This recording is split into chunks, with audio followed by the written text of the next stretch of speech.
Welcome to the wisdom across ages. Oh my God! I just returned back from school run with my daughter Annie. I'm just so blessed to have one of the two amazing kids. Right? I mean, I documented everything my kind of parenting lifestyle. I'm not perfect. I'm flawed like every one of you guys listening. But I'm documenting our book, Our Life and Our Life. It's a free chapters Amazon, right?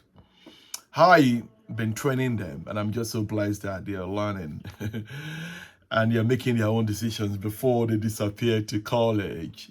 So one of the things we talked about today in the car was cogitara anti sale. Think before you leave. So I discussed with Josh last night when he was bringing out his inner extrovert and Annie and it's more extro compared to Josh. If you, on the spectrum, he's more extrovert than Josh. So Josh is more introverted than Annie, but they're a good team, right? And I'm trying to switch between. There's sometimes I'm introverted when I'm learning and reading in the morning, and then in the afternoon I have to get I have to get the good news out there. So you have to be more not extroverted, maybe ambivert, I would say. Okay, a lot of shrink they don't know the difference. Right? They don't know the difference between introvert and extrovert, and they mix up with bipolar, which is quite sad.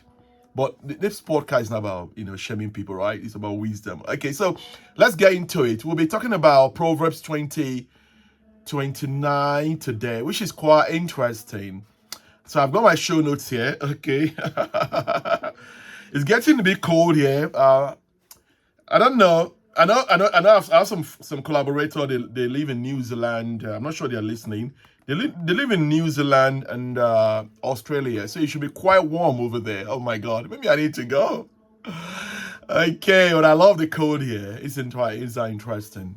A person born in Lagos now loves the cold. It's quite crazy. But let's get into it. We'll probably talk about that later.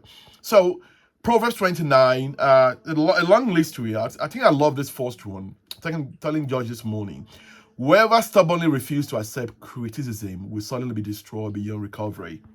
So that's the kind of standard English. Again, somebody reached out to me. She's doing a PhD over the pond in linguistic and languages. So she told me, she said the difference between contemporary English and standard. You see, we live in an amazing community where I don't need to do PhD, but PhD people are coming and telling me spotting my hero. It's quite great.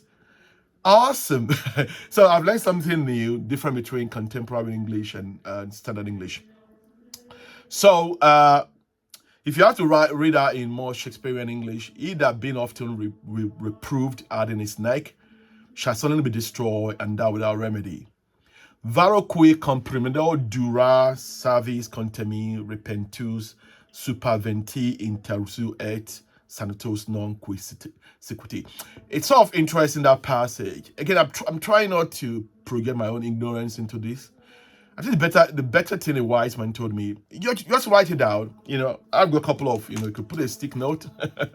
you could use a card and just, spend time with it, before you do anything stupid like me. Okay, before category, cogita, before you think before you leave. You can use that. I mean, that's what I would have told my younger self before, getting into things that's not my business, right? And, okay, so let's think about other stuff. I think the other one that jumped at me, people have been coming back, sending stuff to me. So this other one, I think pride ends in humiliation, while humility brings honor. And I think that's interesting between humility and pride. People mix that up, really. So sometimes people tell me, I don't sound African. I'm more Westernite. When I said that's fine. Some people think I'm proud. That's fine. If you speak in good English, that means you're proud. Okay. If you disagree with people, that means you're proud, right? If you don't allow people to treat you like a doormat, that's being proud. I mean, I've got a lot of other. I don't want to turn this into that, but a lot of people don't understand the difference between being pride and humility. There's a famous quote, and maybe we'll put in the link below in the show notes so you can figure out yourself. I think those are the things that jump at me. Maybe Yeah, I think there's a lot there. You could spend the whole year just marinating on these proverbs. Okay, so before we go, let me just read the Latin. My Latin teacher's probably listening. Nihil sine labore, nothing without effort. So what effort are you willing to commit to in order to achieve your goals today? Think about that. So sometimes, you have to do the hard work, right? The heavy lifting as a parent, as a husband, as an entrepreneur, as a coach, as a consultant. Yeah, I'm still a preventative psychiatrist. Okay, I don't necessarily follow the traditional stuff. Not because I think we know all the brains, and it's okay to have differences. So let's go back to the proverb. So what's your favorite proverbs, the verses? It doesn't have to be this one. Whatever you're learning, just share. It might just be a quote, you're meditating on. I've got a few, that I'm thinking about. Think about that and just post it and share it. So let's grow this community, make it a better world. So until then, Benedictus Odabo, catch you for now. I'll see you tomorrow, hopefully, if I'm still alive, or if Jesus tarries. Oh, who knows? Who knows? World War III is unlikely. Okay, take care. Bye.